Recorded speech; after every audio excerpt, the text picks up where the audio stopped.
Greetings, citizens, and welcome to another adventure of the Real Comic Heroes podcast. My name's Travis. And I'm Patrick. Here, we're here for a big one. Oh, yeah, we are. What was the last one? Toxic Avenger? It was, yeah. It was like a shock to the system after. Yeah, Like, yeah. you couldn't get very much, like, as far as quality. Like, Between where we were and where we are now. yeah. Oh, yeah. Maybe it was jarring. I was like, oh, yeah, this is what movies look like. Yeah. So, yeah, we're here for Indiana Jones and the Temple of Doom. Hell yeah, we are. Yeah. Now, this is I guess, the sentimental favorite of mine. Okay. It's the one I remember the most Yeah. as a kid. And I'd like to thank Short Round for that. Right on. See, I'm kind of the opposite. Like, this was never a favorite as a kid. I was almost more in the, what's the Last Crusade was the one that it came out probably when I was the most like cognizant, and it's the one we watched the most, I think. I think it's a little more family friendly. It's got some, the Sean Connery. Oh, you mean how Indiana Jones takes on his dad's sloppy seconds? Basically, yeah. I totally That always forgot about that. grossed me out. I don't think Oh. that ever like registered to me. Like aside from just the joke of like, oh, they both kissed the same girl, So that one will be fun to go back into. But yeah, Temple of Doom was just never like in my Really? Yeah, it's almost the same with the Back to the Future trilogy. Like the third one was always my favorite of that one too, because it was just easy, I think, for a kid to watch, being a Western. The second one in that trilogy, I just never connected with, Fair enough. So, Well, I mean, to be fair, the Last Crusade would have been more my wheelhouse as far as being like in the theater for it, right, yeah, because in '84 I was like 3 years old. So yeah, there's really I saw it like well after the fact, and it may have been because of Last Crusade coming out in theaters that I saw the Temple of Doom. But yeah, I remember it from like I want to say it was ABC's Saturday evening movies. okay, yeah, Like they'd have like a big movie like every Saturday night, yeah, and that's what I know it from okay, because I watched it like a million times on VHS tape. yeah. See, we had a copy of Raiders like taped off of HBO. So I would watch parts of that sometimes, and then, like you said, Last Crusade came out in theaters, and I think we went to see that, or maybe we rented it a bunch right after it came out. But then that middle chapter was just one that, we never rented. We didn't own on VHS, so it was just one that I just never had like in my life, basically, until I finally got around to seeing it later in life, probably just on TV. And then eventually I bought the DVD box set, when, like, but that would have been, into my late teens, early 20s, probably when that, like, box set came out or whatever. Yeah, we'll get into it later, but there was something that I came to realize while watching this movie Okay. that shook my world. Wow. Right on. Yeah. That'll be interesting. Yeah. Now, I remember the last one being a big event, and I watched previous ones before we watched the Last Crusade. Yeah. It was probably a big event because my dad knew Connery, Like, Oh, okay. it's James Bond and Sure. Indiana Jones, basically. Sure. So, and Indiana Jones does pull off his best James Bond impersonation in the beginning of this film. He does. Yeah. Yeah. You want to get right into it then? Sure. So we've got Act 1 is ending when they arrive at Pankot Palace. And then, and Act 2 will end with them basically leaving the temple part of the underground area after Indy's little moment of darkness, and then before they start like freeing all the kids or whatever. So. Oh, I almost forgot taglines. Oh yeah. Go ahead and hit not those. worth it, but here they are. We've got trust him, which I would not trust him in this movie at all. Is that literally it? Trust him? Yep. Okay. And the hero is back. Okay, yeah. Another pretty lame one. Yeah. And then we have the man in the hat is back. Okay, I mean... Which just makes me think of Curious George. Wow. The man in the yellow hat. And the last one, which is probably the best. It's probably the one I know, yeah.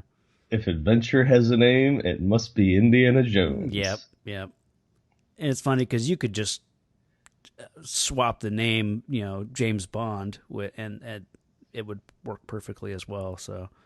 Yeah. Oh, yeah, I'm pretty sure that's probably a James Bond tagline we just haven't gone over yet. Yeah. Oh, man. Yeah, so nothing too great, honestly, but... Yeah. So, yes, we...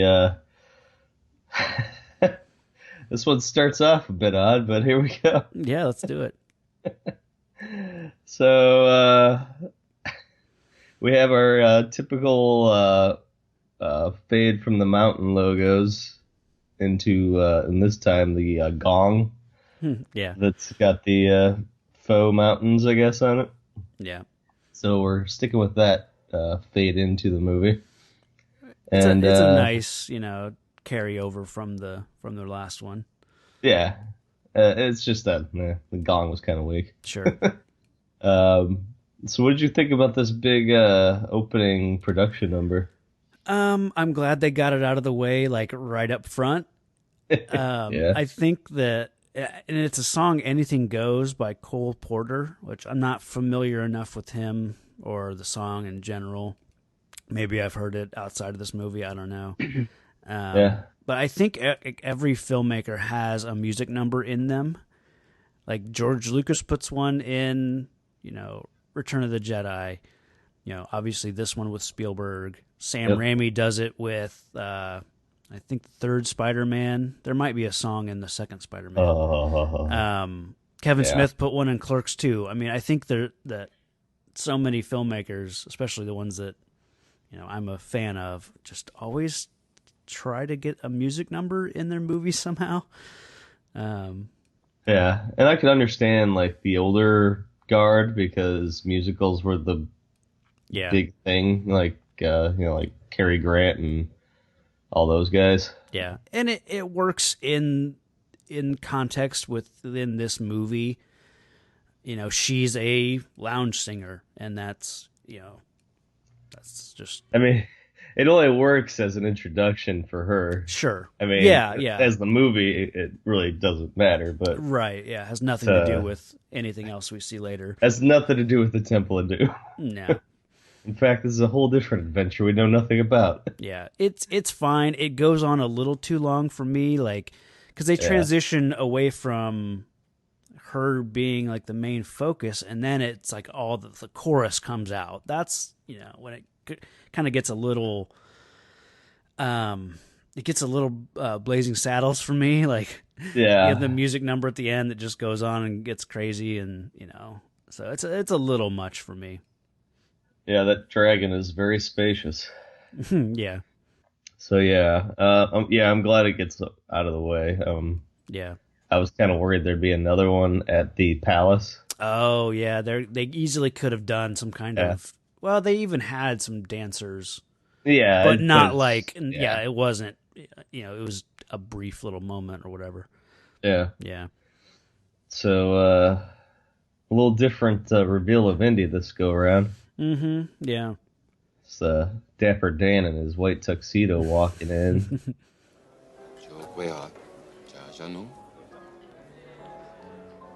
You never told me you spoke my language, Dr. Jones. Only on special occasions. So, it is true. You found Muachi. You know I did. I Last night, one of your boys tried to get Narachi without paying for him. You have insulted my son.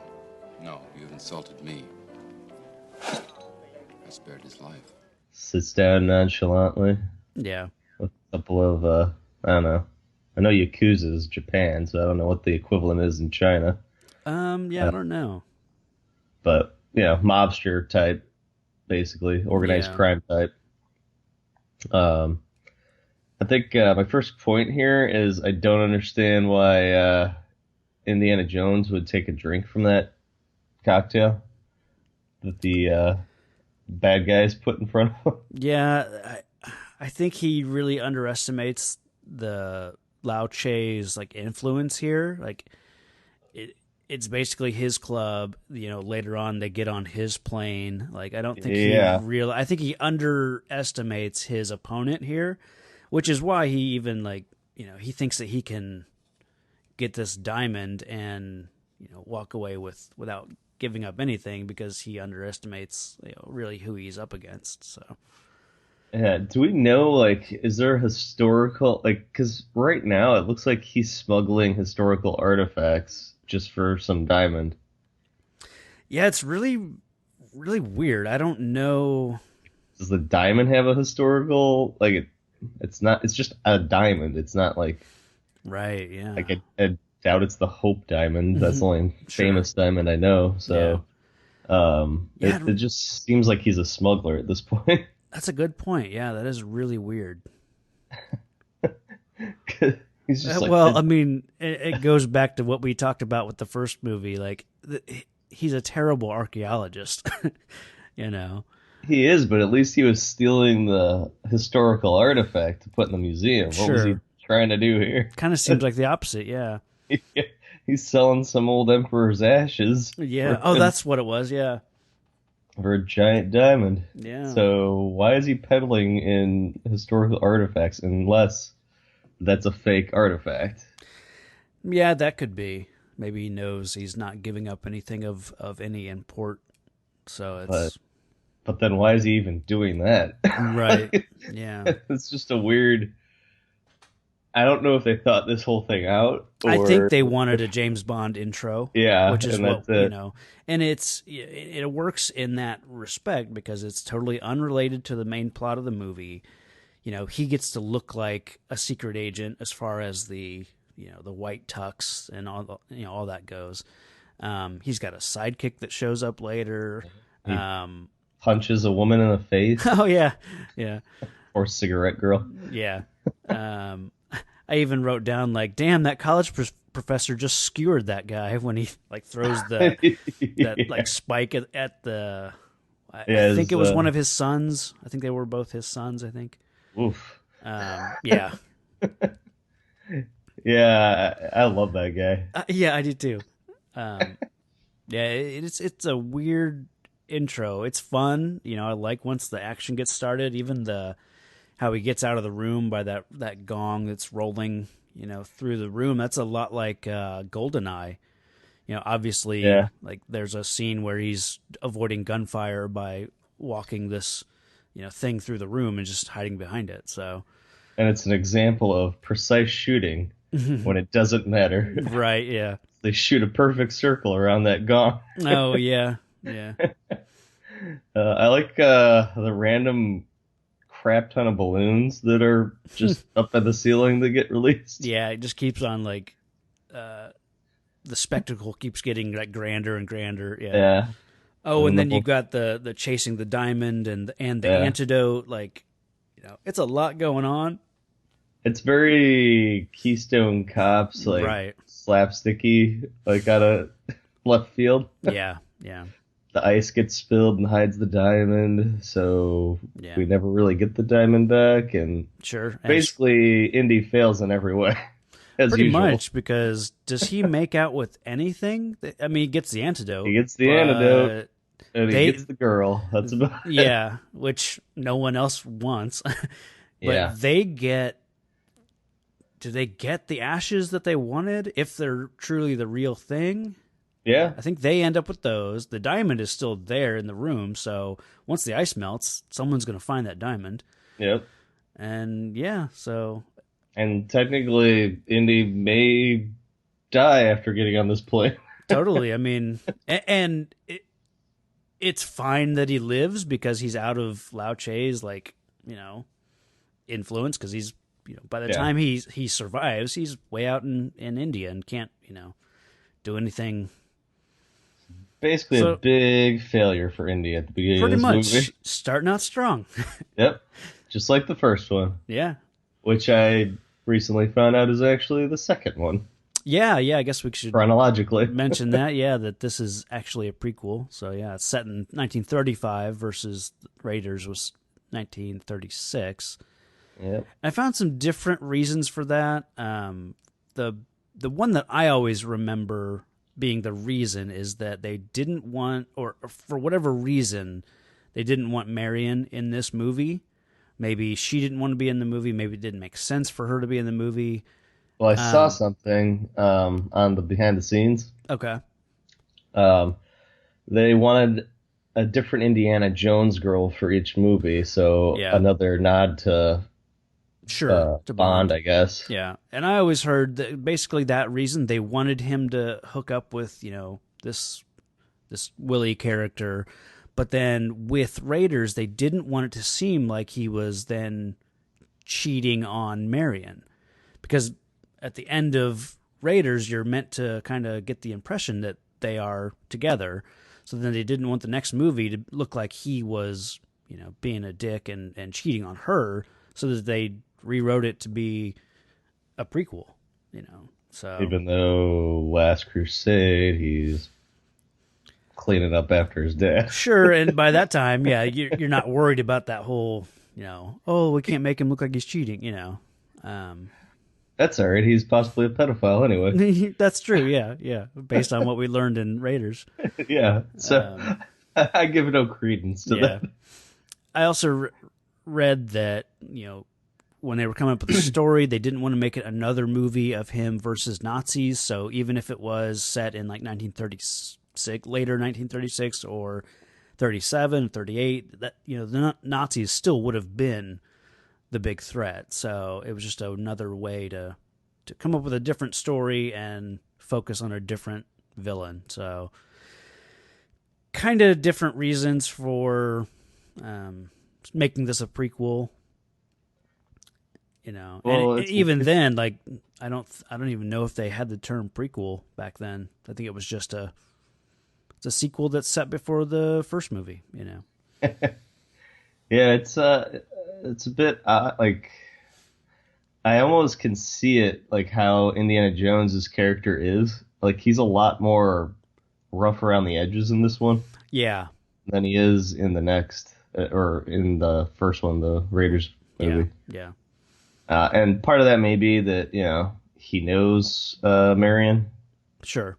Previously, so that's why he's not as hey toots, hey broad, or whatever he is. Like, or sweetheart or whatever. He keeps using these random words to sort of belittle. Yeah, I noticed that. Yeah. So, sweetheart was a big one. Toots, maybe he says toots. I don't know. Yeah. Nah, but a lot of words like that. Yeah. Yeah. All right. So, do you have anything else before the plane ride, or? Oh, before the plane? No, not really. Nah. Okay. Just checking. I mean, we see Dan Aykroyd. That's a weird little cameo. Yeah, I never realized that until just now, really. And apparently, all the other, like, Kathleen Kennedy and Spielberg and I think Lucas were all, like, cameos in that little airport area, but I didn't catch any of them. So if they're in there, I don't know where they're at. Probably under, like, flight suits and, stuff like that. But, Dan Aykroyd's definitely the standout. Is he in cahoots with Lao Che? I don't know. He's the one that sets up the flight. That's true. Yeah. I don't know how much he knows about Indy's plans or not, but right. Yeah. Hey, I didn't even realize that until just this viewing, and that's only because I just watched Blues Brothers before this. Oh, really? Yeah. All right. So we we'd be remiss in not mentioning the introduction of the best sidekick in movie history. Wow! Holy smoke! Crash landing! Short round. Step on it. Okie dokie, Dr. Jones. Hold on to your potato.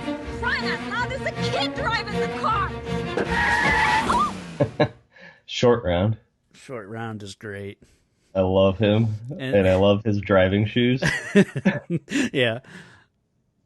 I know this is kind of a touchy subject, but I really like him and Willie. Like, okay. And then their relationship in the movie. Yeah.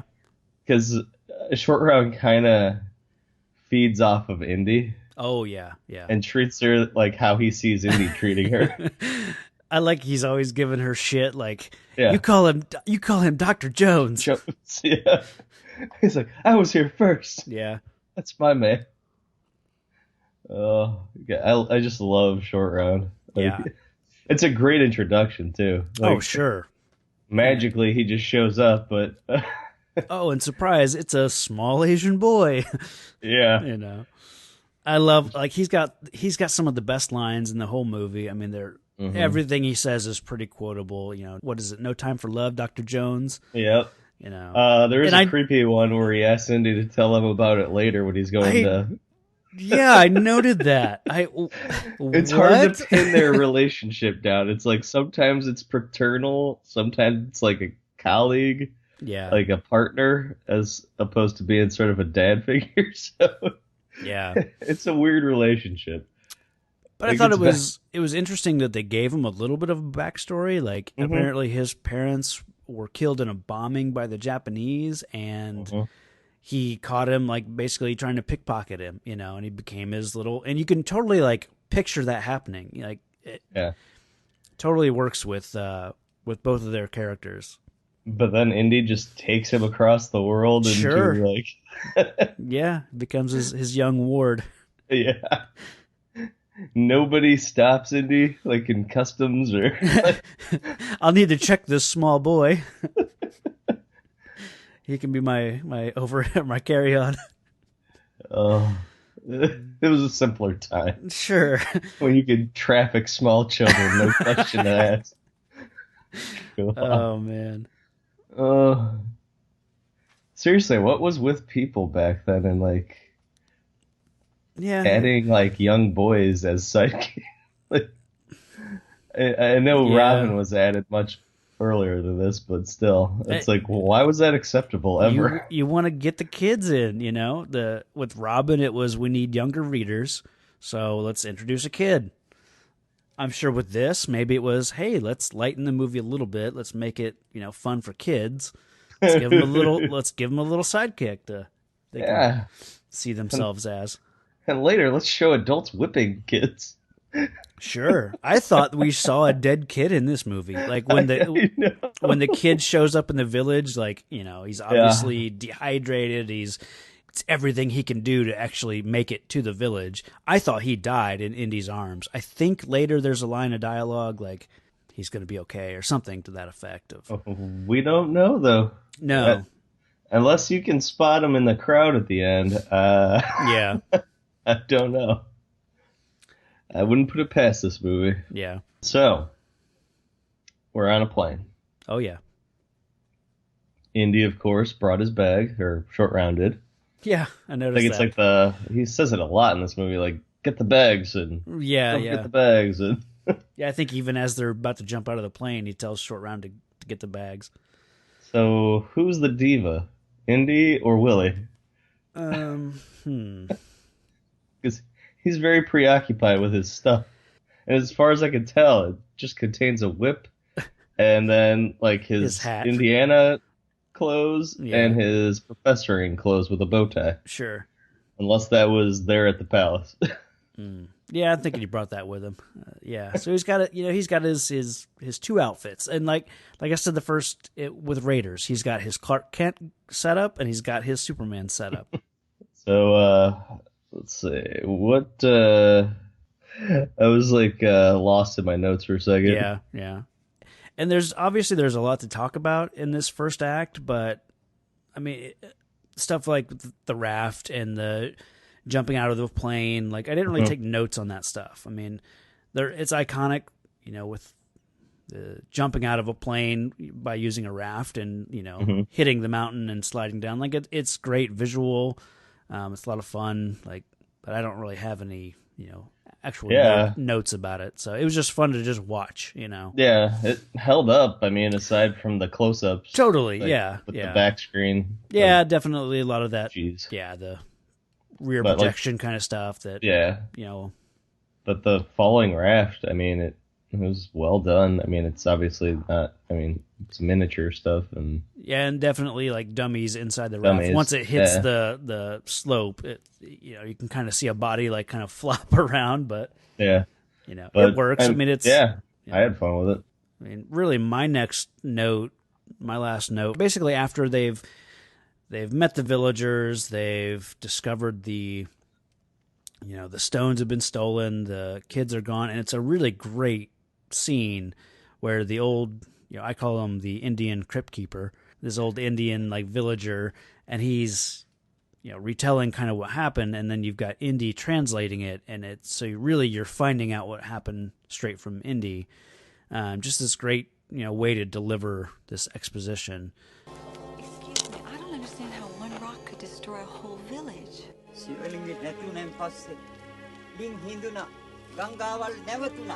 when the sacred stone was taken, the village wells dried up and the river turned to sand. The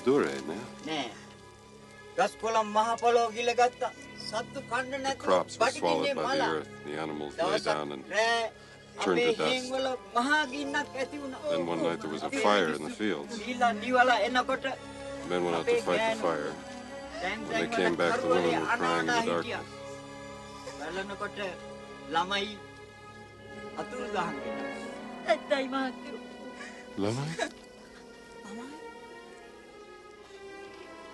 Children.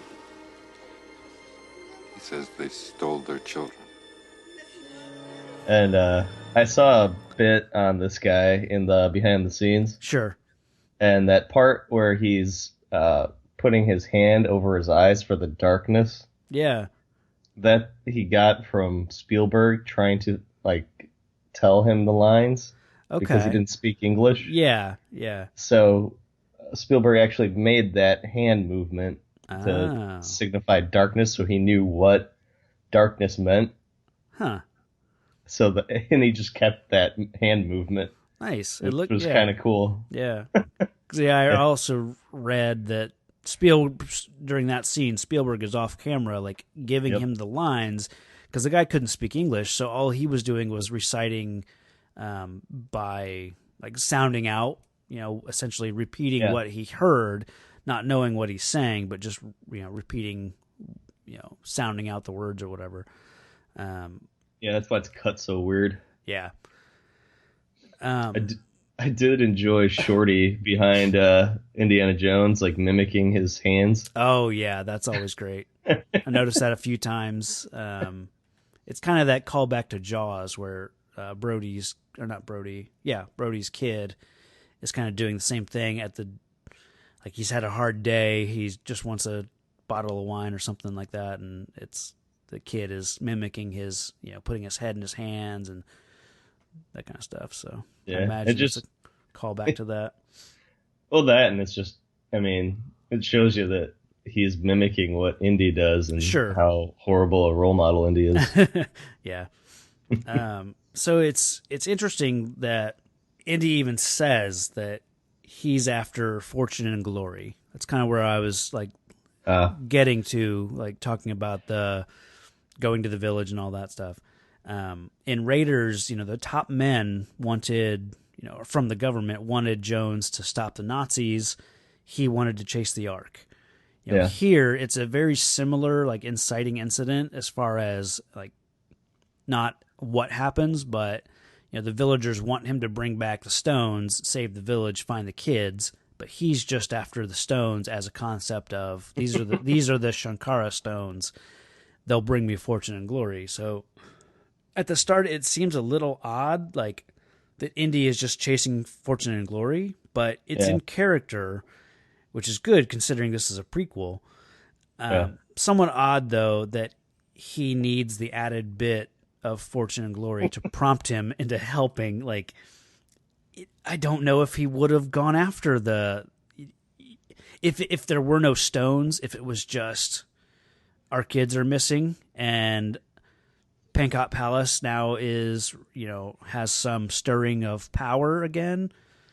I don't know if he would have gone after it. Maybe the rumblings of like, oh, there's people at Pankot Palace again. It's been deserted for a long time, but now people are back, and now our kids are missing. Maybe he would have gone to investigate. But I don't know. I like to think he'd at least tell the British government. Yeah, maybe like once they... Honestly, that's not really his domain. It's more of a, Yeah. I mean, you're asking one guy to go and save like a whole village of children from a pet. I guess that's true. But at this point, I've seen Indiana Jones take on the Nazis, so I know he's a superhero, so you forget that this is a prequel, I think, easily. So you do expect him like to be the hero and to go. See, I have no illusion that he is a hero. Okay. Well, yeah. Maybe as a kid I did. Yeah. But now, no, not so much. Okay. I am not at all surprised with how he acts in this movie. It makes sense. It does make sense. Like I said, it's that's in why character. I like it. Yeah. He is not a perfect person. Yeah, that's a great He's point. not Superman. Yeah. Or Clark Kent. Right. Or any hero you could think of. Yeah. But I love it. Yeah, totally. Yeah. Yeah. What else, do you have anything else for Act 3 or Act 3? Do you have a third point for Act 1? Well, we're saying it ends when they get to the palace, right? Yeah, I think so. So, I enjoyed the little adventure on elephant back. Sure. Yeah. I know this is where but Harrison Ford slipped a disc or herniated a disc. Oh, was it?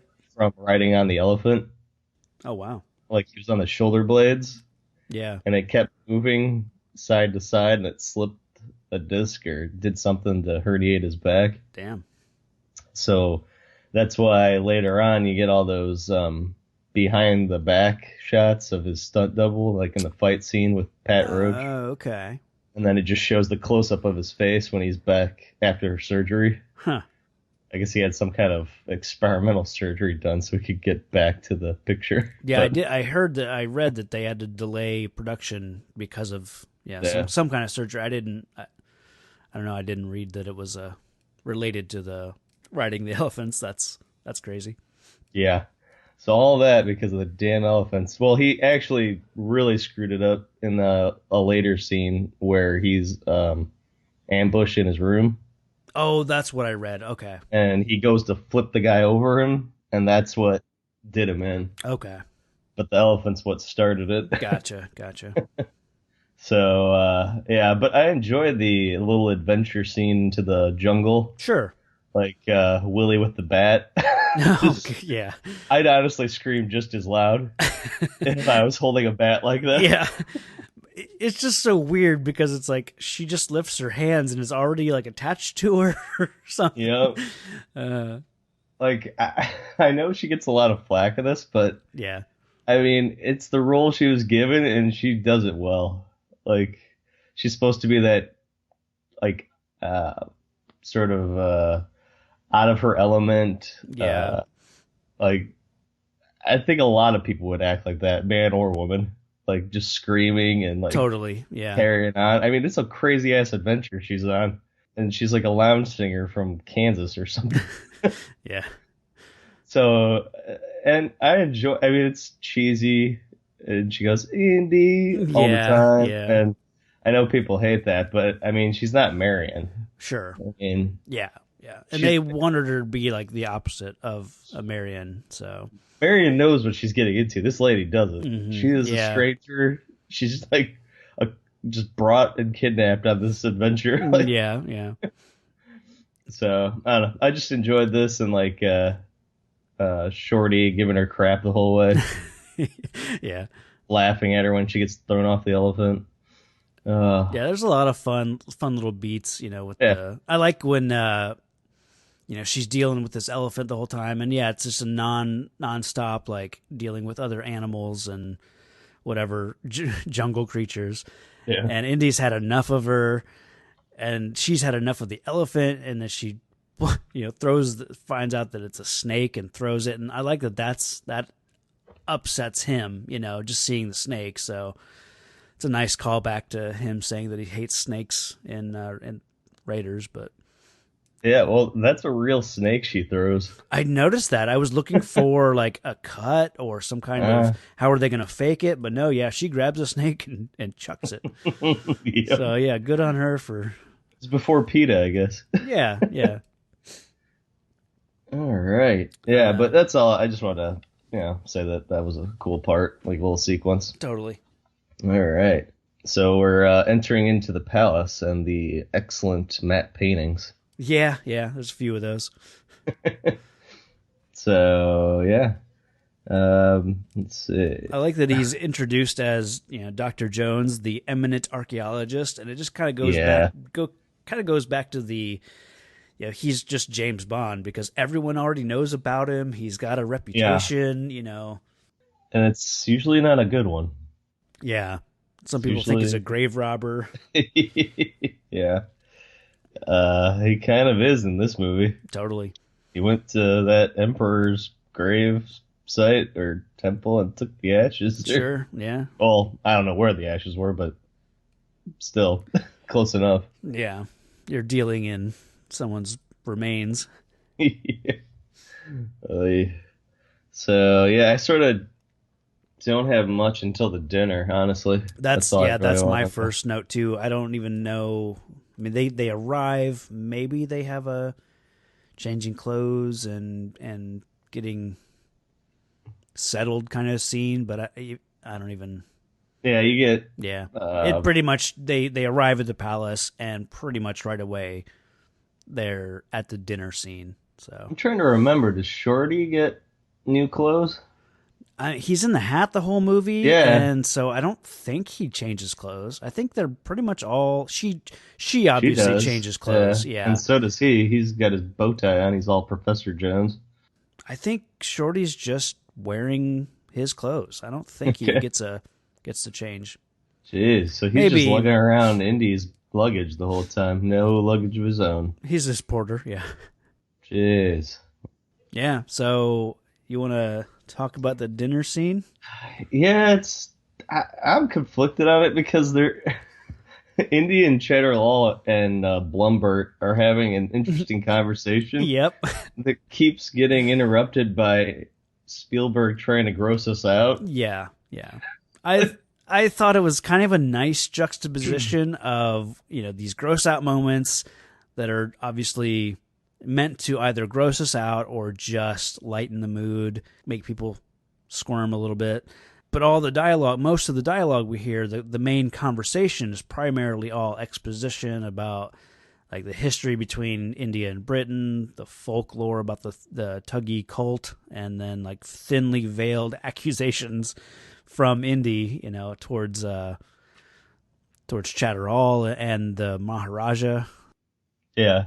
You do get that little wink of the Maharaja and Cheddarlaw, like after the Maharaja, says, "Oh, I'm so sorry for what happened in the past." Yeah, with the Thuggies, and then Cheddarlaw like giving him the nod, like "Good job." Right. So you get like a little they're in cahoots kind of vibe. Yeah. I like the moment where Indy's kind of like, I think he kind of embarrassed himself, and he has to apologize and say, apologies if I've offended you, Yeah. It's kind of a nice moment, but. Oh, you just triggered something that brings me back to the first act. Okay. Best part is when Indy tells Willie that she's embarrassing him. Oh, yeah.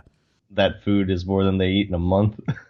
I thought that was a really good scene, and I totally forgot about it until you just said embarrass. Yeah. Because it's like the only time in that scene, or that act, that I I can see him being a real decent person. That's a good point. He definitely, you can see that he respects the customs, and he doesn't, obviously he's presented with some food. He's not going to turn it away. That's a good point. And it's just a good line. Totally, yeah. It's like, you're embarrassing me and you're insulting them. Yeah. And it's not like she's totally, I don't know. I mean, she's being rude, and she should just accept the food that's being offered, but you see what she's being presented with, and like a fly lands on it, and like she keeps having to like try to shoo this fly away. So it's definitely like, if that was me in that situation, I would have a hard time like eating a scoopful of this, I don't even know what it is, but. And she thinks she's being nice by saying they can have it. Oh, yeah. But it's really an insult, and she doesn't realize that. So, yeah. I don't know. I thought it was a good moment. Totally, yeah. Totally blanked on. Okay, back to the dinner. Sure.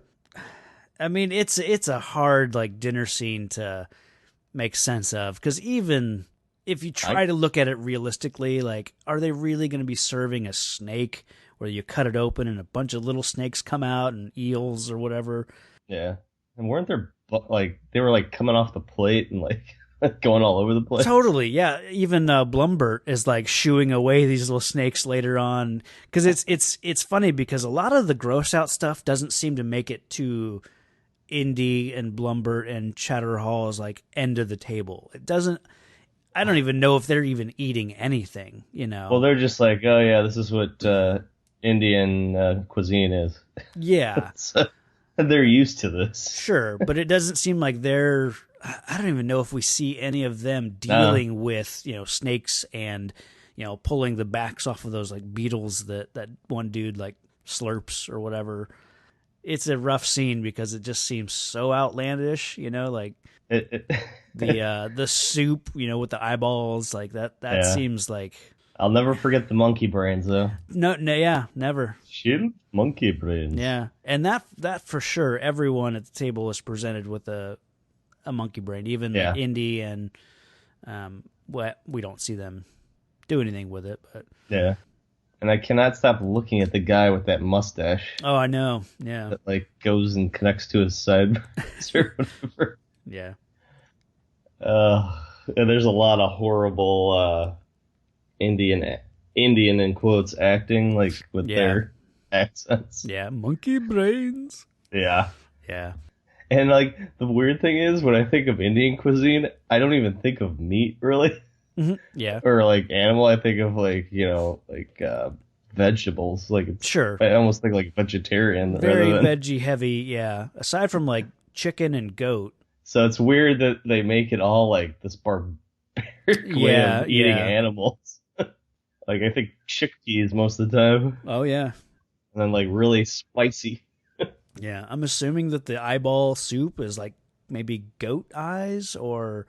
Yeah, that's what I think. Because I think you're meant to think right away that they're human eyeballs and that they're somehow kind of cannibalistic. I don't know. I just assumed they were animal eyeballs. Yeah. I didn't think they'd be going cannibal. Okay. Not until I guess they could be like the basement. I guess they could be like monkey eyes, since they've obviously they're. Yeah. I don't know. Yeah, it's just an excuse for Spielberg to gross us out, I guess. Totally. Yeah. I'm sure he enjoyed filming it.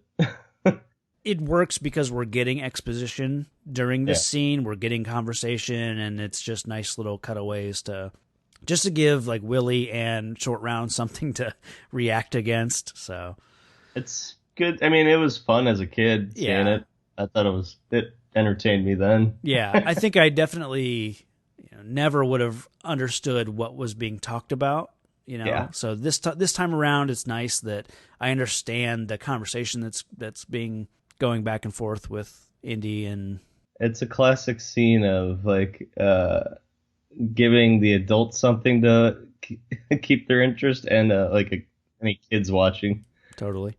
Like, it's literally like Indy and Chatterlall and Blumbert are at the grown-up table, and they're at the kids' table. Totally, yeah.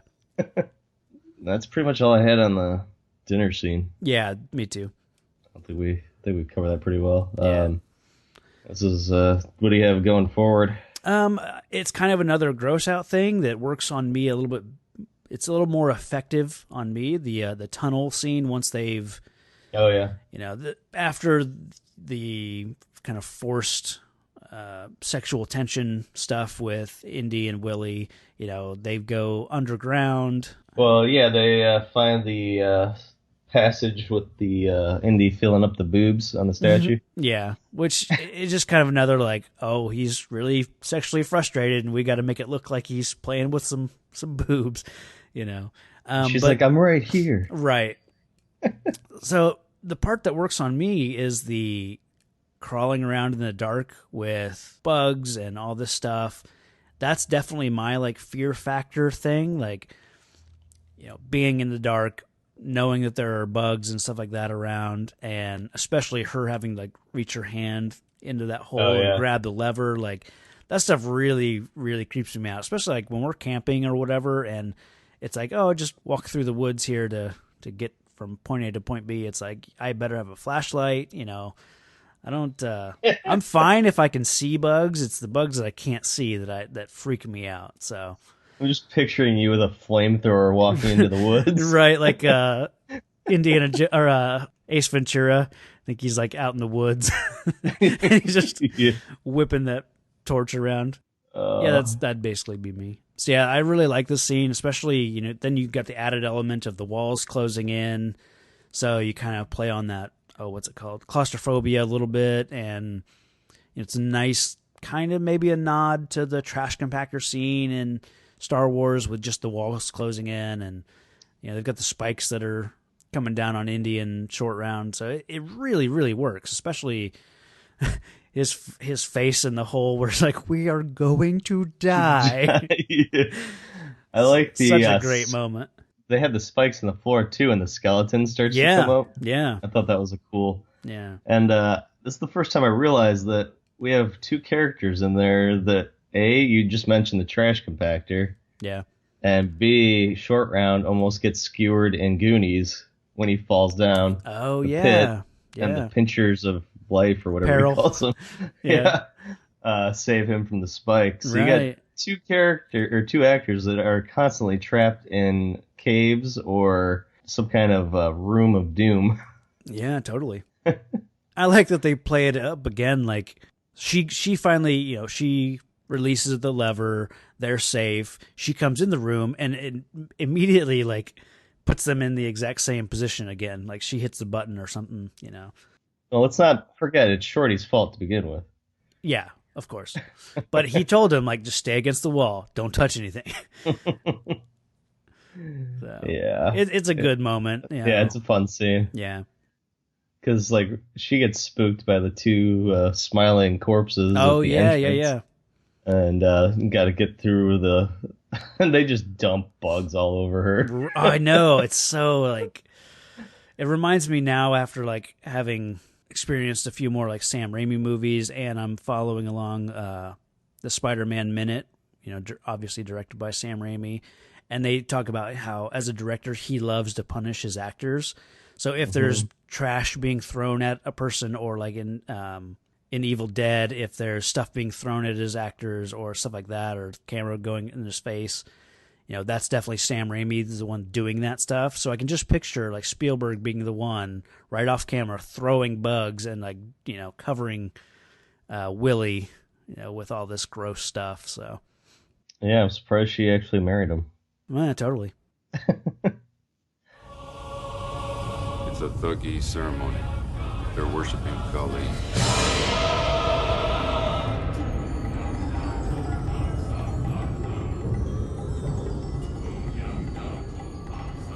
Have you ever seen anything like this before? Nobody's seen this for 100 years. All right, so we don't they at this point they sneak into the Temple of Doom finally. Yeah. Basically, it's everything just keeps moving them forward, and they're now further underground, and they make it to the temple. Yeah, this is we're coming to the point that changed my viewing of this. Okay, this is what you were talking about earlier. Yeah. Okay. We they get to see the ritual unfold with the whole heart scene. Yeah. I don't think I ever saw this movie not on a TV version. Okay. So I have never bared witness to the hand going into the chest. Oh. Pulling out, seeing a gaping hole that magically closes. Yeah, that was weird. I don't know what to make of that. So, well, it's just black magic with the rocks. I chalk it up to. Okay. I mean, how else? No, yeah, totally. There's an element to this movie that I think we got voodoo dolls for no reason. Yeah. I think as far as the heart ripping out stuff, I always just thought was theatrical. Because probably, like you just said, maybe they edited out that part for TV and you never saw his hand go in his chest. So I think I always just thought he was holding up a fake heart. So, but go ahead. I never saw this part of the movie ever. Like, I've always seen this movie on TV. Yeah. From what point to what point? I don't know. Like, all I saw was his hand up against his chest and then him cut to him holding the heart. Okay.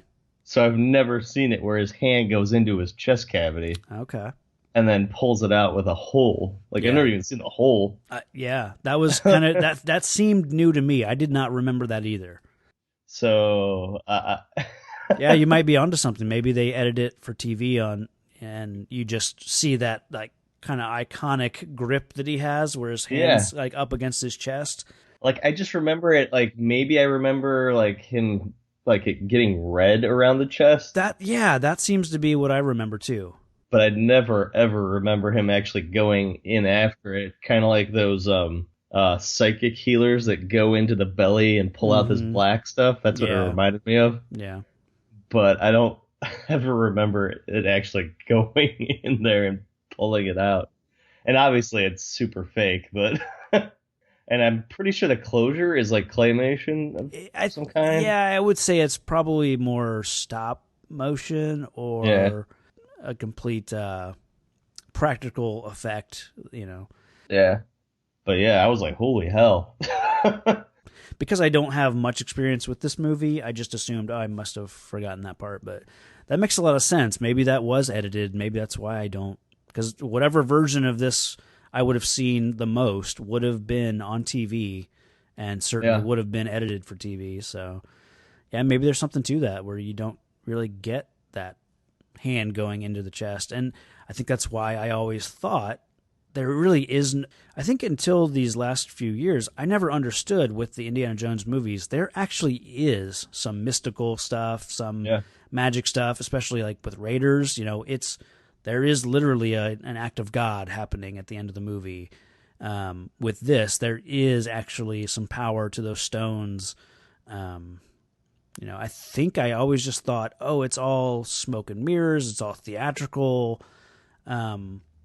Which, you know, that makes me...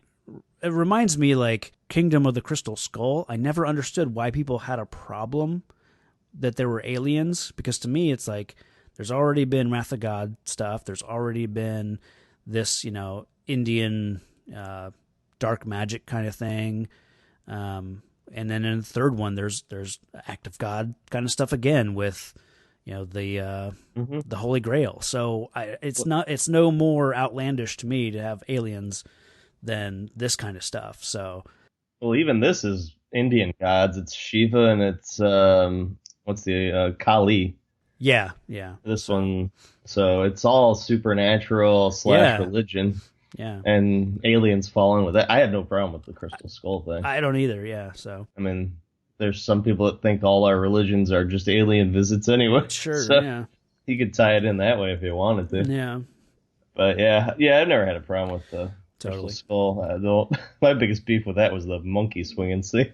Yeah, totally. And now I know it's from James Bond, so now I can't even give it crap for that. Yeah, we just covered, which one was it? Octopussy, yeah. Yeah, Pussy Galore. Hey, I had to get there somehow. Yeah, well, I knew it had pussy in the title, so great. Now this is a adult content explicit podcast. No, I'm just purely speaking within the realm of like movie titles and movie characters. So yeah, It's like that old, kind of podcast standard where you can use the same language that they use in the movie. Gotcha. It's weird because, at this point, they've discovered the temple. You get the whole human sacrifice element and kind of dark magic stuff that's going on. And you don't really know why you're seeing this stuff. It's just, you're seeing it at the same time they're seeing it. Well, there's like some kind of cult background. Sure. Like from the conversation. But you don't know why all this is, like why this ritual is happening. Right. You're an hour into the movie and you're just now seeing this stuff happen. The idea of like a demonic death cult is nice and vague. So it's kind of, it works in the movie. There's no stakes here. I read that they borrowed elements from like Mayan and Hawaiian culture for some of the aspects of the human sacrifice stuff and that kind of stuff. They were going to use an element of the Kali blood turning people into like superhumanly strong zombies. Mm-hmm. They kind of cut most of that out. Obviously, the blood does have effect on people. Yeah, it's like a brainwashing kind of. I don't know if it's a psychedelic thing. Yeah, I imagine there's something in the blood that they've added that is somehow makes people submissive. Oh, it was kind of confusing because like. You don't know who has this blood in them because does everybody that's like chanting have this in them, or are there some people there willingly? Because the guy that's being led to his demise is kind of on board, but also being led into it by those two goons. So maybe once his heart is taken out, he's no longer on board. But maybe leading up to that, he's like, he's willing to sacrifice himself, because I assume everyone has drank the blood, everyone's drank the Kool-Aid, everyone's brainwashed. Maybe it's that element of ripping out your heart that then wakes that person up, and then it's truly like, hey, what are you doing? Let me out of here. And obviously he's freaking out the entire time he's being lowered into the fire pit. So yeah, I'd just be freaked out by Mola Ram's eyebrows. Totally. Oh, thank you. Great point. So as a kid, you know how like when you're a kid, you come up with ideas, you determine what you think is to be the case, and then nothing can dissuade you from that fact that you have like uncovered. When I was a kid, and definitely after I had seen Look Who's Talking, I thought Mola Ram was played by Abe Vigoda, the grandfather in Look Who's Talking, and obviously now I would think of him as the dude from The Godfather. Yeah, it must be something with the eyes and the eyebrows. That's the only part of them that looks that to me, I think, looks similar. I can see that. Okay. Yeah. So for years as a kid, and it's not like I never presented this to anybody, so I was never challenged, and it's not like I was walking around saying, oh, did you know that Abe Vigoda is Mola Ram? It's just in my head. I had accepted that as fact, and it was like years later when I finally like got around to maybe looking into like maybe IMDb, maybe, before then, I've kind of discovered, this thing that I had just convinced myself, of for years, was not even the case. And really now looking at them, like they look nothing alike. Like maybe their eyes look a little similar, but that's about it, But yeah, for some reason I just thought, that's that old guy from Look Who's Talking. He's just under a lot of makeup because, I mean, it's not like they didn't cover Pat Roach in brownface, so it's not like it's out of the realm of possibility for them to take a white actor, cover them in makeup to play an Indian character, because if this movie was made 20 years earlier, probably would have done that, So yeah, it's just one of those weird things that in my head for years I associated, that character with Abe Vigoda.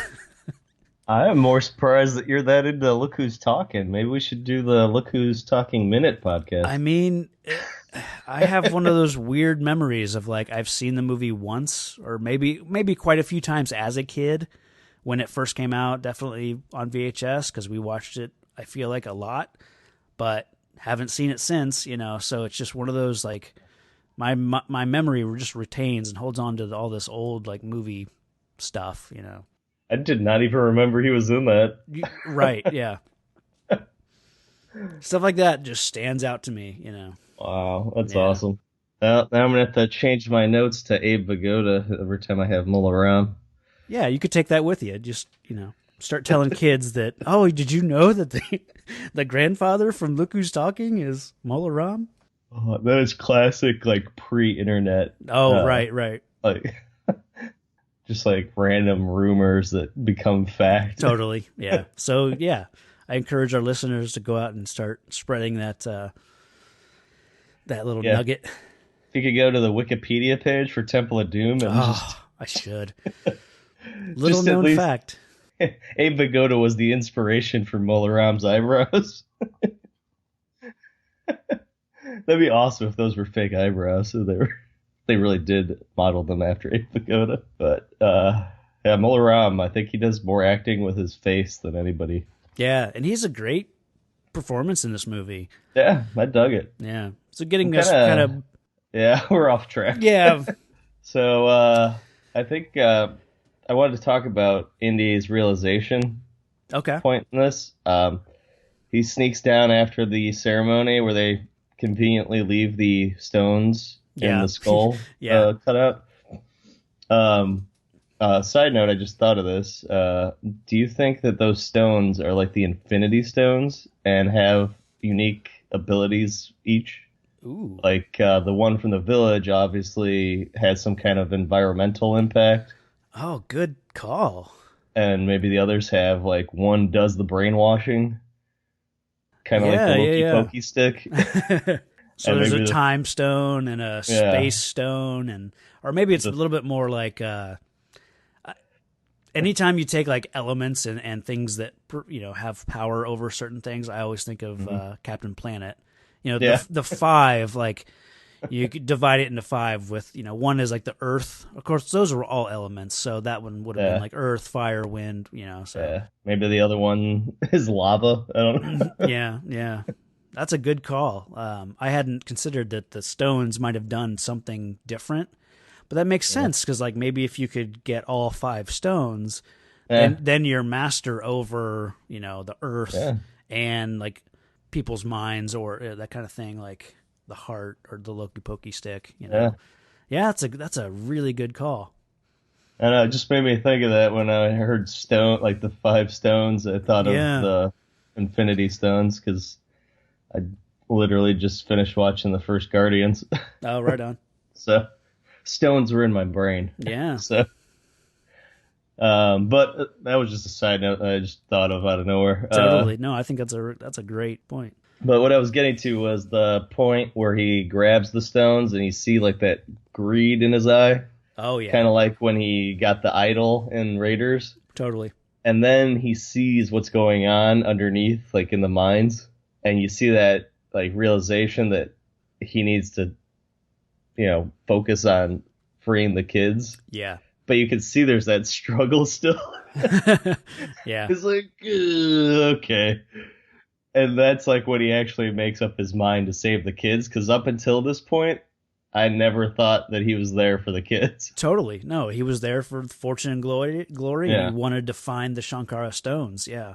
So this is when the hero side outweighs the anti-hero side, I think. This is like that turning point. Totally. And especially because he picks up the rock and chucks it at Pat Roach.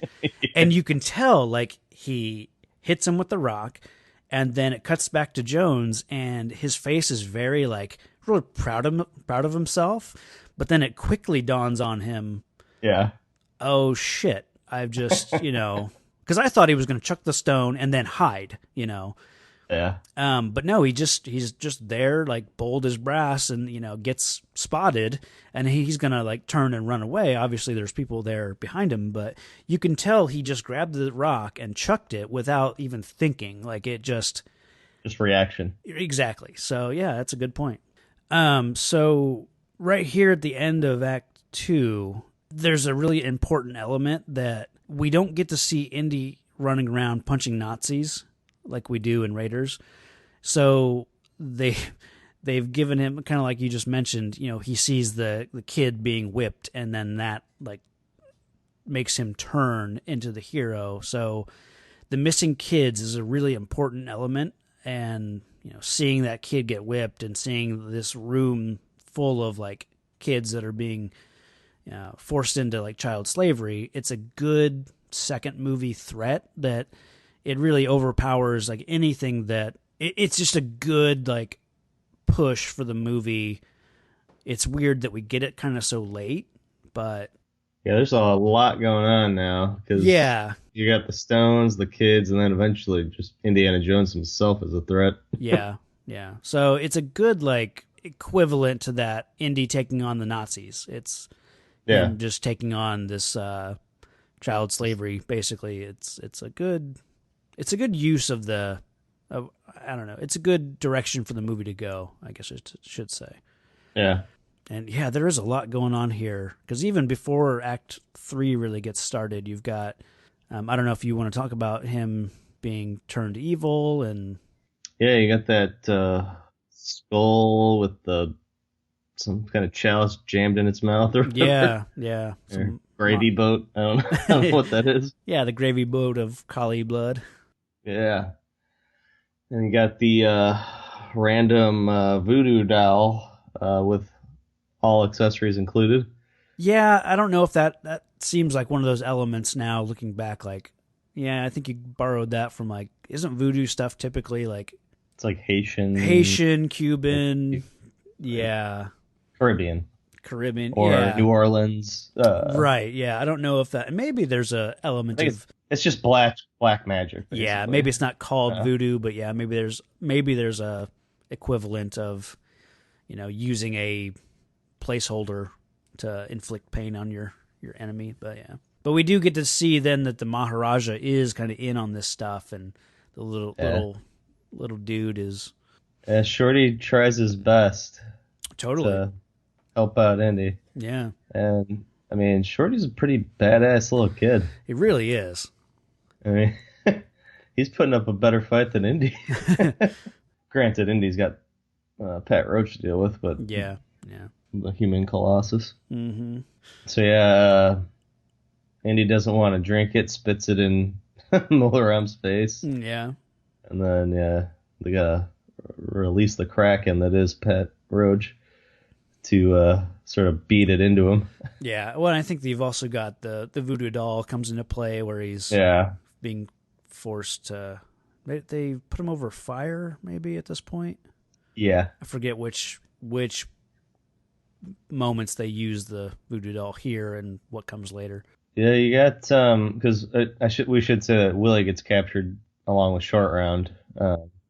Does Willie just go straight into being the next sacrifice in her new getup? Yeah, they basically Indy's tripping on Kali blood, and then we got that transition of him kind of fighting with that darkness. They put him in like in a little side room where he's kind of just it almost seems like that stuff is burning through him almost, And he sort of wakes out of it, and he's kind of like that stupid grin on his face, like he's kind of I guess that's drunk, brainwashed Indy face. Yeah.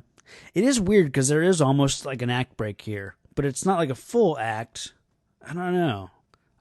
You mentioned before we started recording that this is kind of where you would see an act break of him then showing back up as, I guess, Dark Indy, for lack of a better term. Bizarro Indy. Possessed, yeah. Like, it does kind of make sense as an act break. I don't know. Because, then the next thing we get is it's her turn to be sacrificed. He's locking her in the cage. Yeah, she doesn't know what's going on. Yeah, but then you've got Short Round is at this point is then locked up in chains in the mines. Like, he's already working. Yeah. Man, there's just a lot going on here. And she's like, and they're mining for the other rocks, we should say. Yeah, I think they at some point said that they're looking for the other stone. Yeah. Now, I got this from the Indiana Jones Minute. Okay. But it was an awesome point. Like, can they not use the other rocks as like a metal detector of sorts to figure out where the other rocks are so they glow? Oh, yeah, good point. But at the same time, they seem to have to be really close to each other to glow. Well, and maybe they have to be in that skull face to glow, but maybe not. That might have just been they're glowing on the bridge later. Yeah, that's true. The skull face is just a display case. Yeah. No, that's a great point. They could have just held them up to each other to use that them. Yeah. Why are they encased in rock like a mineral? Like, I don't know. Should they just be hiding somewhere like in a already opened cave? Or like I don't understand, like unless it was like trapped in lava like that cooled, but they're not harvesting lava rock.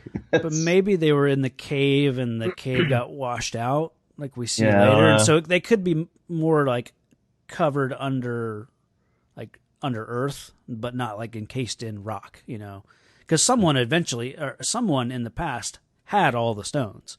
So yeah, they were. They also have a rock crusher, so that seems counterintuitive. Yeah. that comes into play later. Yeah, totally.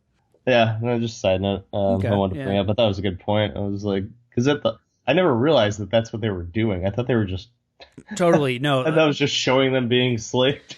Yeah, that part was completely lost on me as a kid. Like until this viewing, like I didn't realize that the kids were looking for the other two stones.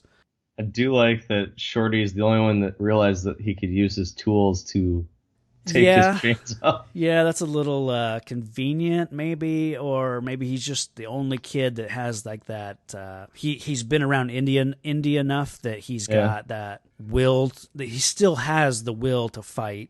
Well, I take that back because that one kid escaped. That's true, and maybe other kids have tried to escape before, but essentially, where are they going to go? It's when you're malnutritioned, you're weak. Maybe you can break out of your chains, but where are you going to go? But here, when you've got a fresh, young boy, and he's okay. We're gonna have to edit that to be less creepy. Fresh young boy. He's got that fresh young boy strength, and he's able to break his slave chain. Oh god. Okay. I'm never gonna not hear that now. Yeah, good. Okay. But it's an awesome, like, he makes it all the way back to Indy and is able to snap him out of this, trance or essentially zombie mode that he's in. Yeah, this is the first of 2 times that we get like fake drama. Willie should have been roasted to the last guy was in flames at that point that she's at. Yeah, and she's got very flammable, I imagine, clothes that would have ignited well past where she was in proximity to that.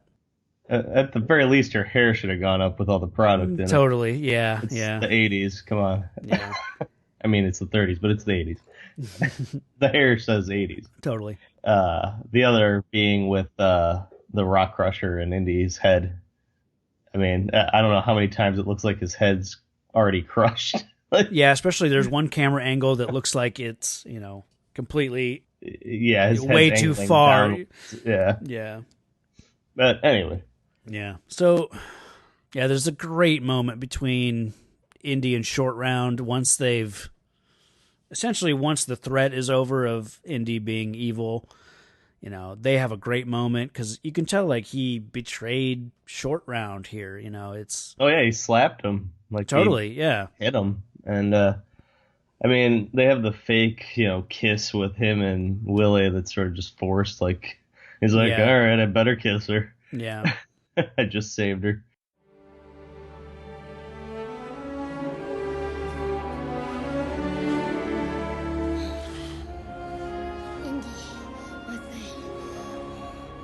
I'm sorry, kid.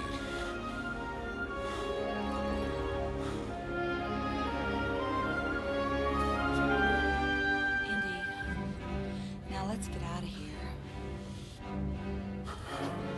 right. All of us. But I thought Shorty in India was a much more real moment. I totally agree. That was the real moment there. It's like the dynamic duo's back. Well, yeah, and then they exchange hats, so it's almost like a symbolic, like, it definitely Short Round forgives him, and he knows that it wasn't him. Yeah, that's kind of the real, like, emotional part of the movie. And this point made me hate Crystal Skull even more. Okay. I wish Short Round was there instead of Shia LaBeouf. Yeah, I definitely noted later, like, whatever happened to Short Round? I definitely want to see more of him. So, because I don't believe he's in The Last Crusade. No. We know obviously he's not in Raiders either. So right. But this does leave a pattern. Okay. Of Indiana Jones leaving young children behind. Totally. You got Mario. Love him and leave him. So, a disturbing pattern yet again. Yeah. Oh, Indiana Jones, you flawed bastard. You bastard. So, yeah, I would have much rather had like a adopted Short Round taking over, like, instead of or just like a mentor relationship. Like, I'd be fine if in Last Crusade, or even, if they'd brought him back for Crystal Skull, like, maybe he's just in college and he's going to the same college that Indy teaches at, and it's like, maybe he's really doing well, and you just get a moment with him, like, hey, Shorty, how's it going? Oh, great. Dr. Jones, and then you just know that he's succeeding in life, kind of. Well, I mean, by Crystal Skull, Short Round should be in like his late 30s, early 40s. Yeah. Or, have him like as a young professor at the school. That would have been awesome, Or like, I mean, it would sound a lot better, Short Round in the Crystal Skull. Yeah, totally. He's the true successor to... That would have been awesome. Or hell, the wedding scene at the end of Crystal Skull, when he and Marion finally get married, like, bring that dude back for a cameo, like. Yeah, he's basically the Chewbacca of Indiana Jones to me. Totally. I mean, they're the great duo. Yeah. All right, enough of what could have been. Yeah, let's jump into Act 3. We kind of, the end of Act 2, really, it's hard to kind of divide where Act 2 ends and where Act 3 starts, but you could say it's here at the hero shot. I think so. Once the tunnel backlighting. And... Yeah, totally. It's almost like the movie poster where he's just standing there almost in silhouette, and he's punched out one of the slave drivers. Yeah. You do get Short Round's best Jackie Chan impersonation. This act where he's jump kicking, roundhouse kicking. Totally, yeah. Pretty badass. I like there was another moment there where Indy's fighting all those guys, and Short Round is just like shadow boxing kind of behind him, like mimicking his movements, just pretending he's, again. Yeah, he's just learning, soaking it in. Yeah. It's kind of weird because at this point, it's Act 3, but we don't really know any of the characters or their motivations, really. I mean, we know that Indy wants fortune and glory, and then at this point, now he wants to save the kids, Willie would have only really been shown that she's interested in either men or money, or basically just those like very superficial things. She wants to be taken care of. Sure. But even like we've only just met Mola Ram, and they kind of briefly talk about it, that his ultimate goal is to spread this like demonic cult thing and take over the other religions. Yeah, I think he even names the Muslims, maybe the Hebrew. I don't remember if he says Hebrew. I think he says Christianity. Yeah. Okay. Yeah, he does. The old Christian God, or the Christian God, the old, God, he says blanking on it. Does he say something about Jerusalem or? Maybe. I know he says Muslim, but Judaism's brought into it. Okay. But aside from those, like, very surface motivations, we don't know, what anyone else really wants. Like, it's weird. At this point, like in Raiders, I know I keep bringing up, like, comparing, these two, but we knew that Marion was upset at Indy and her father with good reason. She was able to take care of herself. We knew that Belloc was driven, like, to best Indy at every turn. He was willing to work with the Nazis and work for the Nazis. And we knew that the Nazis wanted to discover, like, this occult power that they could then take to Hitler, and essentially take over the world. Like, we don't really have any of that here.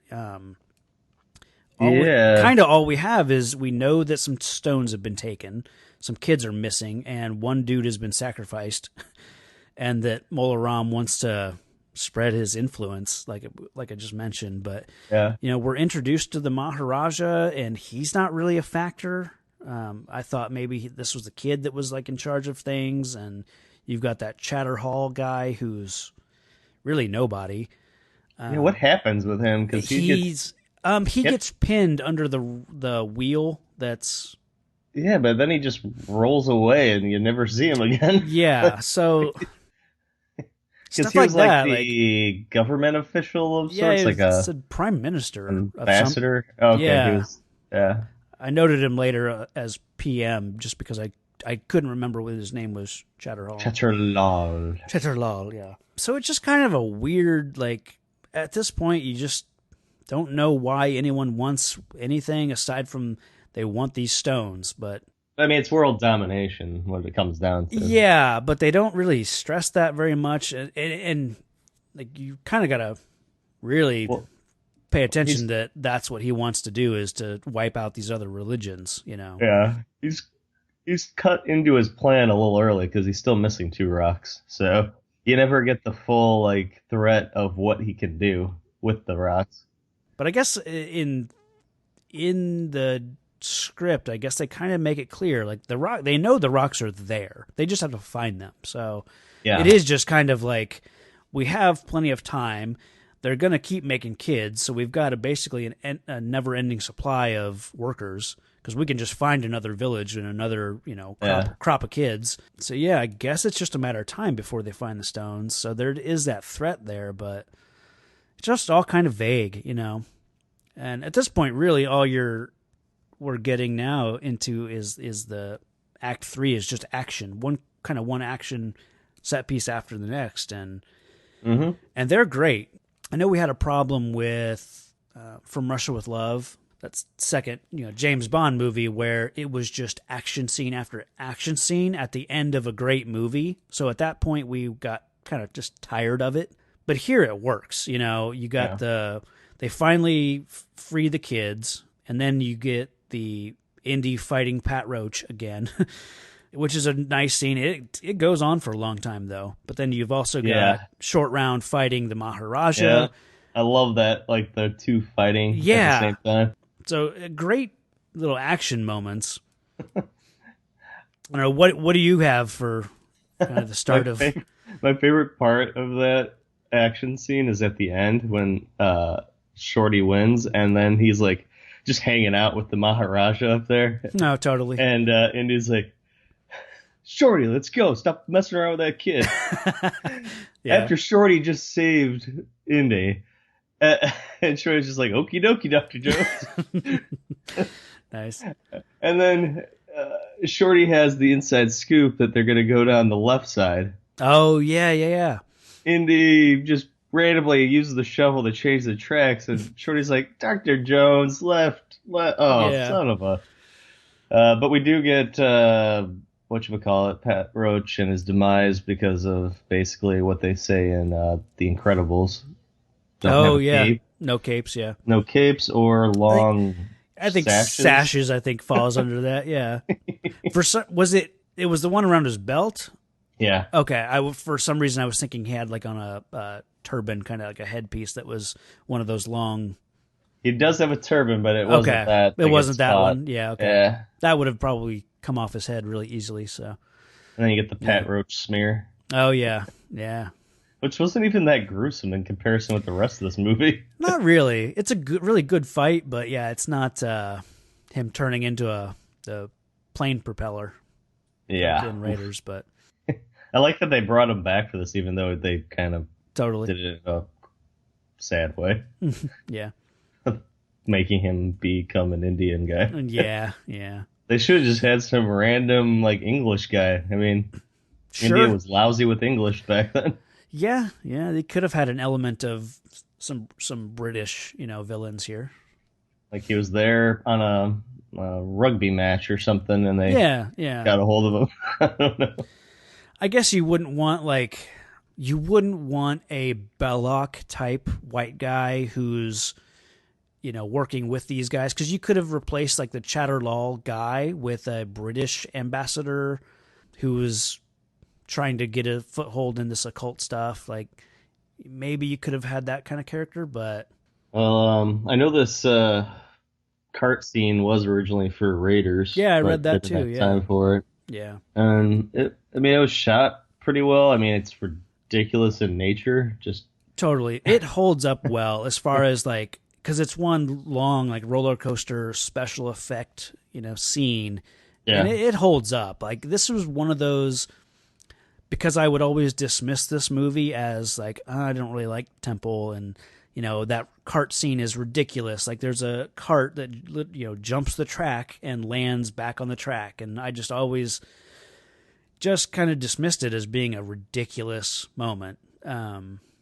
But watching it again, like it works. It totally works. I was not being fair to it because I wasn't familiar enough with it. Like I said, And Willie does get her moment finally, where she punches a dude and he knocks out a bunch of other dudes. Oh yeah. So she gets her hero moment at least, because Indy's been struggling with him, and then she just cold cocks him right in the face. Right. Pretty good punch. Yeah. I love the stuff with trying to pull the brake and the brake handle falls off, and then they've got some beam that they throw at the other guys, and it eventually becomes a jam, like makes that chasing cart flip or whatever. Yeah, like it pays off eventually. Yeah, a lot of good little beats, especially at the end with, he's got to hit the brakes with his feet, and then his feet are literally smoking. Kind of a fun way to end it. Yeah, and then he's like, water. Yeah, water. Not sure why Molaram destroys his own tunnels, but yeah. Whatever. Right. Who knows if you just flush the stones out? But totally. I do like. It's another example of Indy not knowing what he's doing, where he tells Shorty to lay off the brake, and then they almost tip over, and then he's like, "Get back on the brake." Yeah. It's like, geez, make up your mind, Indy. Come on. What do you want? I will say that this part coming up is the part that really didn't hold up that well, where they're outside the water hole. I never realized how much of that was fake, and just you can tell shot on like green screen and then superimposed onto the mountainside or cliffside that they're on. Yeah, that was really, really doesn't hold up. When he was climbing up above is where I was like, ugh. See, I noticed when Willie and Short Round are like kind of scooting around the side of the cliff to, I guess, wherever they end up climbing up to. It looked really bad. I did like where the support beam shot out the rock, like right next to Indy. That was kind of cool, but it looks a little fakey. You can tell it's like paper mache wall and foam rock kind of stuff, but it gets us to the iconic bridge. You want the stones? Let them go! Let her go! Drop them, Dr. Jones! They will be found! You won't! Get now! Behind you!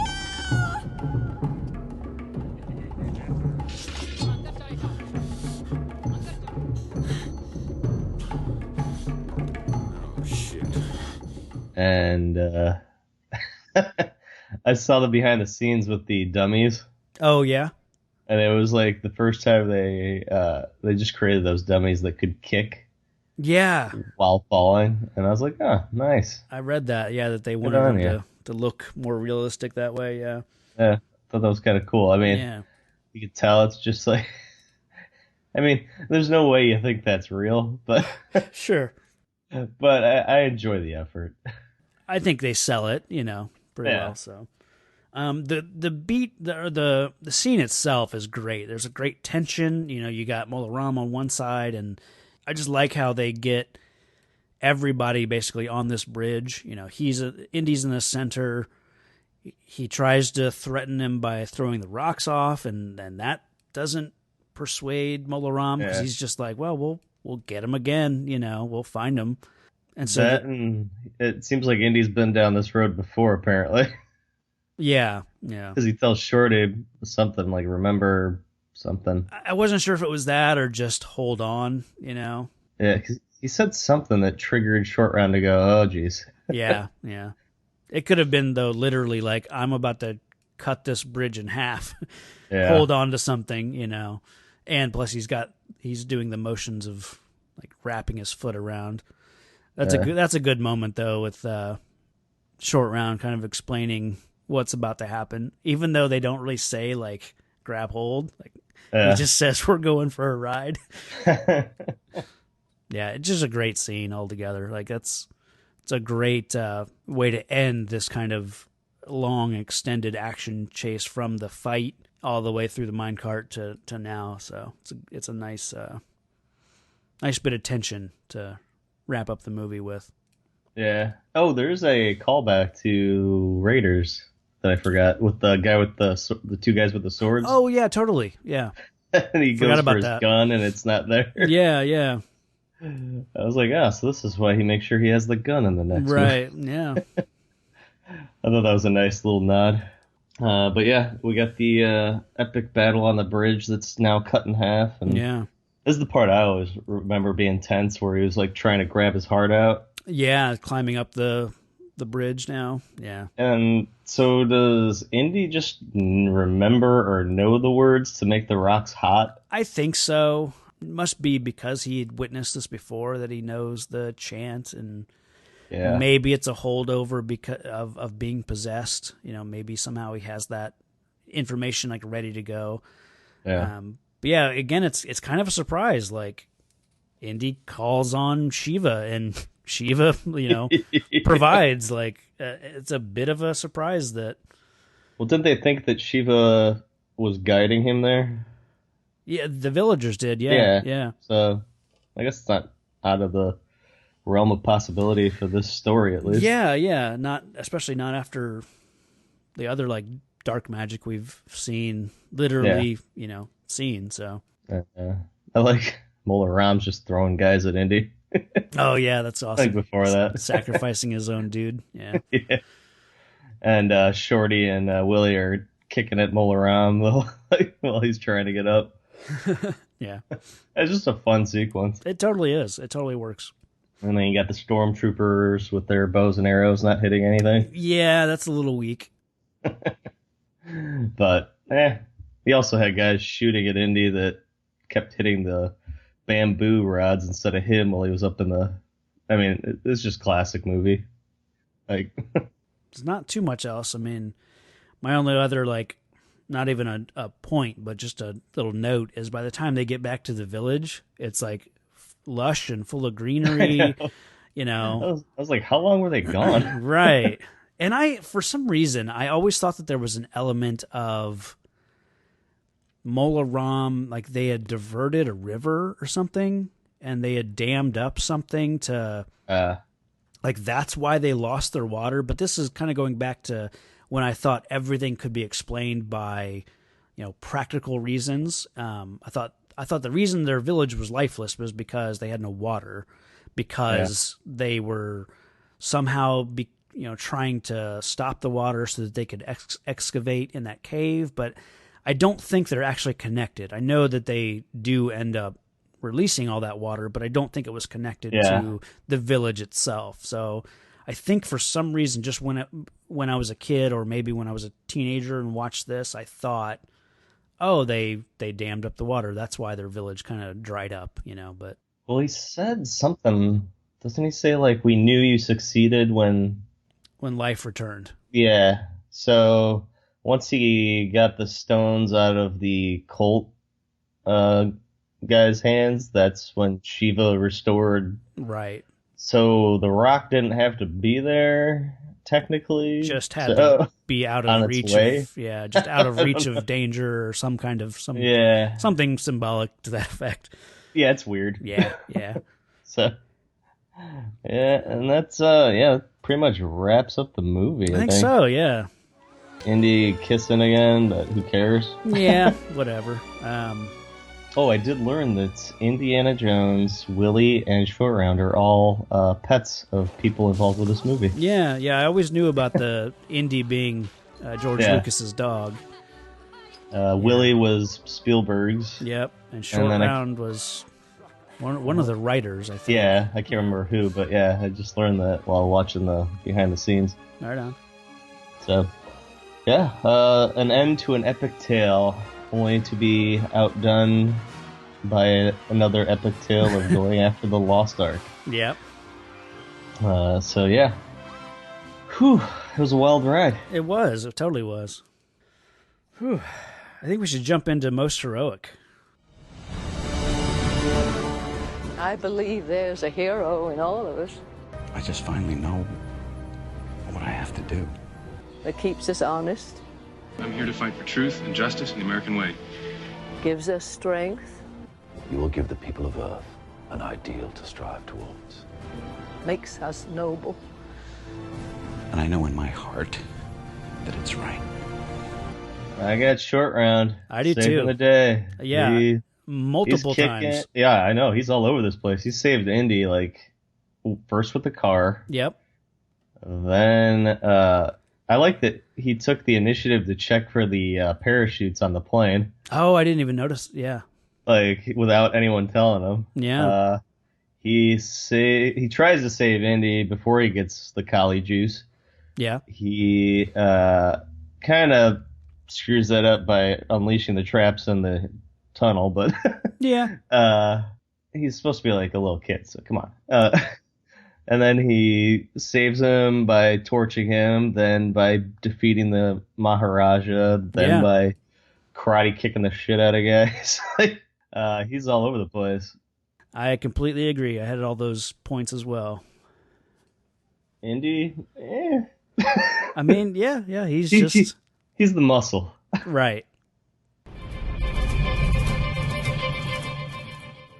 You were made to be ruled. Gods are selfish beings who fly around in little red capes and don't share their power with mankind.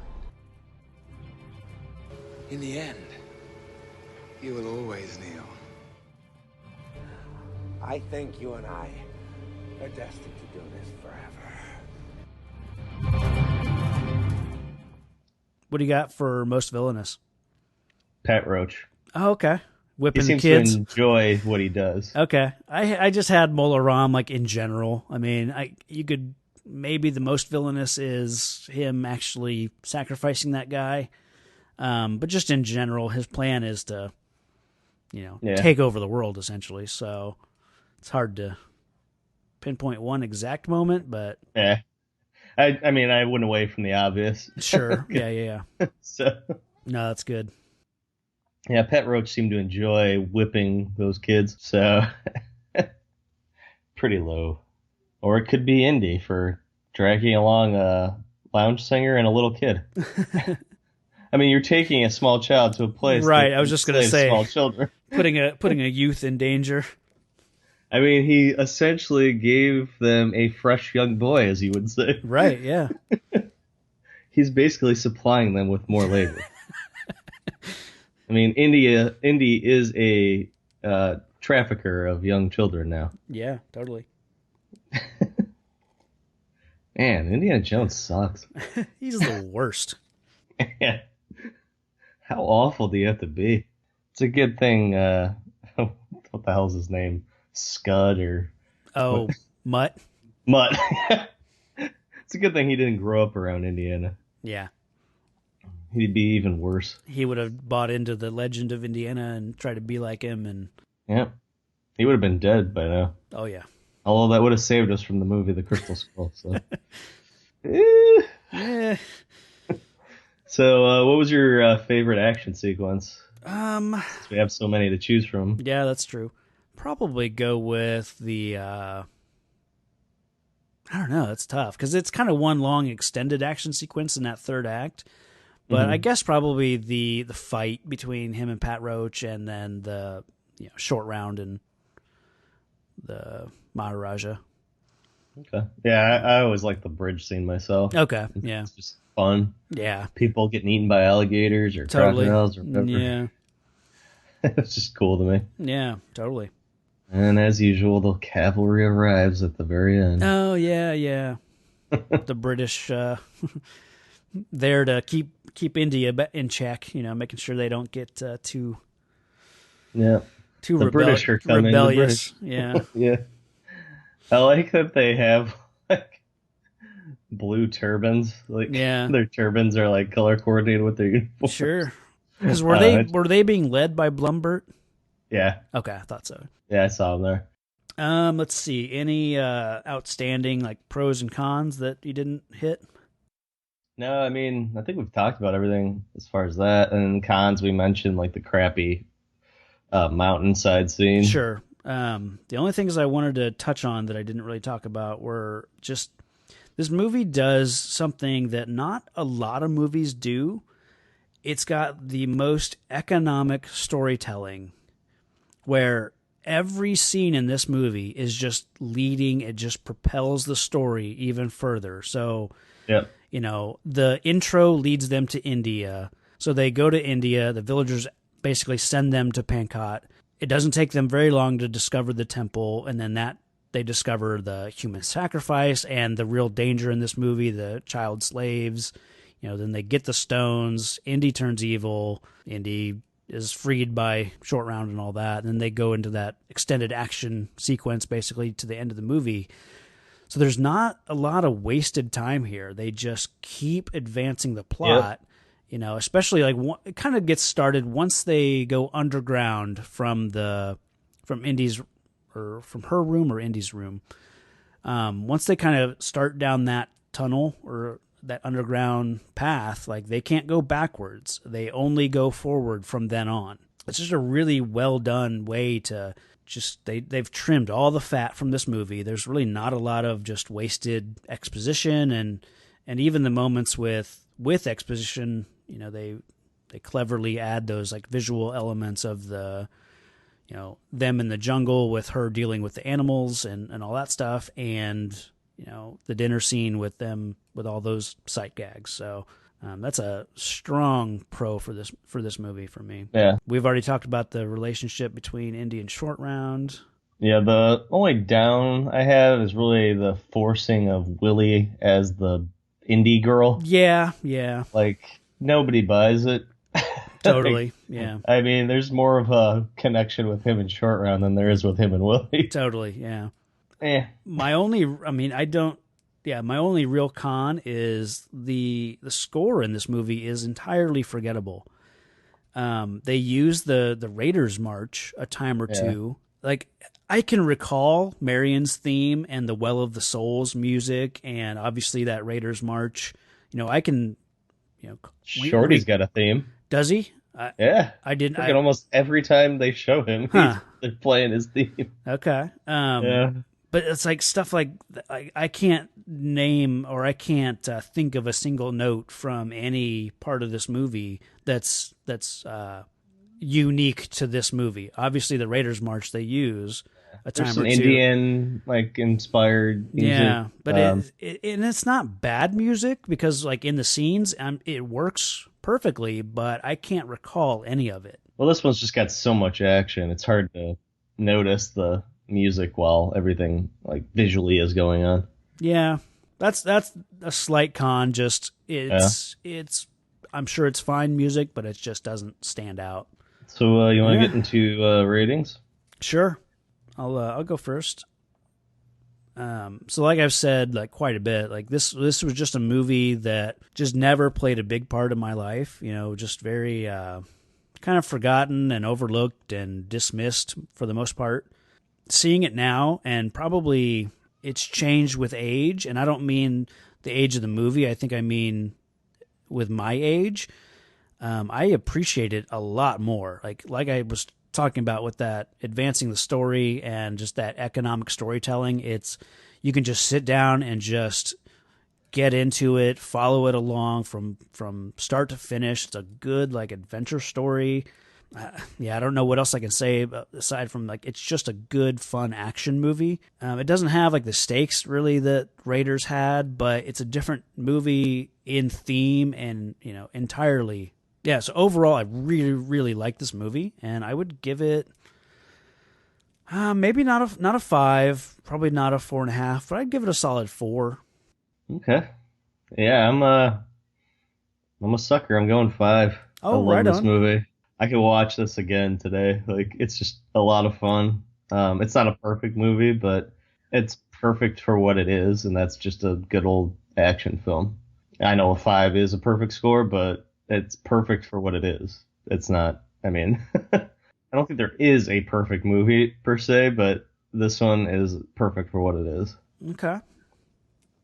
That's a good point, because even like as I was kind of leading up to kind of finishing up my notes, and I was watching a few scenes like just to see how they took place like in order, because I couldn't remember like when Short Round broke free of his chains and when he like basically saved Indy. Like I couldn't remember some of that stuff, like what order it took place in. So I had to like rewatch a few of those frames, and then I rewatched the bridge scene to see how things played out. And rewatching those scenes, I wish I would have had more time to just rewatch the whole movie, like this morning, so you're right. Like I could go watch this movie right now. So yeah, I mean, as a kid, Short Round was the man. This should have been Short Round in the Temple of Doom, as far as I'm concerned.